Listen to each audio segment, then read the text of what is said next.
পরই মসজিদের ইমাম মানুষের কাছে বেশি বেশি করে দান করার আহ্বান জানান। মসজিদের উন্নয়নমূলক কাজের জন্য অনেকে দানের পরিমাণ বাড়িয়ে দিতেন। সেই টাকা কাজে লাগাতে একটি প্রতিষ্ঠানে বিনিয়োগ করেছিল মসজিদের কর্তৃপক্ষ, কিন্তু লাভ হওয়া তো দূরের কথা, ওই কোম্পানি দেউলিয়া হয়ে যায়। তাতে বিনিয়োগ করা সব টাকা খুঁয়েছে মসজিদ কর্তৃপক্ষ। সব টাকা হাতছাড়া হয়ে যাওয়ার খবরে তোলপাড় শুরু হয়েছে।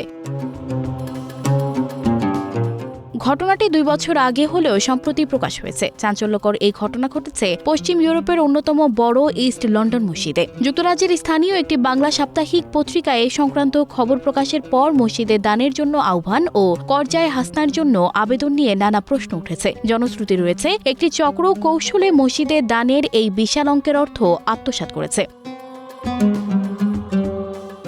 ইস্ট লন্ডন মসজিদ ট্রাস্ট 2022-23 অর্থবছরে ম্যাটোজ মেডিকেল লিমিটেড নামে একটি কোম্পানিতে 10 লাখ পাউন্ড বা প্রায় 15 কোটি টাকা বিনিয়োগ করে। তবে এরপরই দেউলিয়া হয়ে যায় কোম্পানিটি। এই টাকা আর ফেরত পাওয়া সম্ভব নেই বললেই চলে। মসজিদের উন্নয়নমূলক কাজের জন্য মানুষের কাছ থেকে দান ও করজায়ে হাসানার আবেদন জানিয়ে সংগ্রহ করা তহবিল কেন বিনিয়োগ করতে হবে, এই নিয়ে কমিউনিটিতে উঠেছে নানা প্রশ্ন। এমনকি মসজিদ সংলগ্ন দোকান ও মুসলিম সেন্টারের ভবনে ভাড়া দেয়া হয় একটি বিশেষ রাজনৈতিক দলের সঙ্গে সম্পৃক্ত ব্যক্তিদের। এ নিয়েও রয়েছে নানা প্রশ্ন।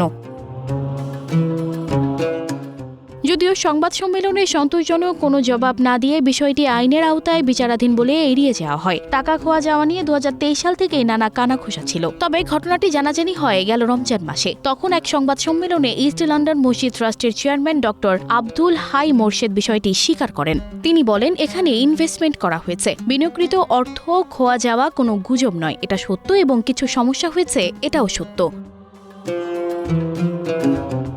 রমজান মাসেই মূলত বড় আয় হয় ইস্ট লন্ডন মসজিদের। গেল রমজানেও বিভিন্ন আবেদনের মাধ্যমে ইস্ট লন্ডন মসজিদ 4,44,191 পাউন্ড নগদ অর্থ সংগ্রহ করে। এর বাইরে করজায়ে হাসানা ও দানের আরও 3,62,182 পাউন্ডের অঙ্গীকার করেছেন বিভিন্ন জন। এই হিসেবে শুধু গেল রমজান মাসেই 8 লাখ পাউন্ডেরও বেশি অর্থ সংগ্রহ হয়েছে। উন্নয়ন তহবিলের বাইরেও জাকাত ও ফিতরার আরও 96,528 পাউন্ড তহবিল পেয়েছে ইস্ট লন্ডন মসজিদ। সানজিদা রহমান, প্রবাস খবর।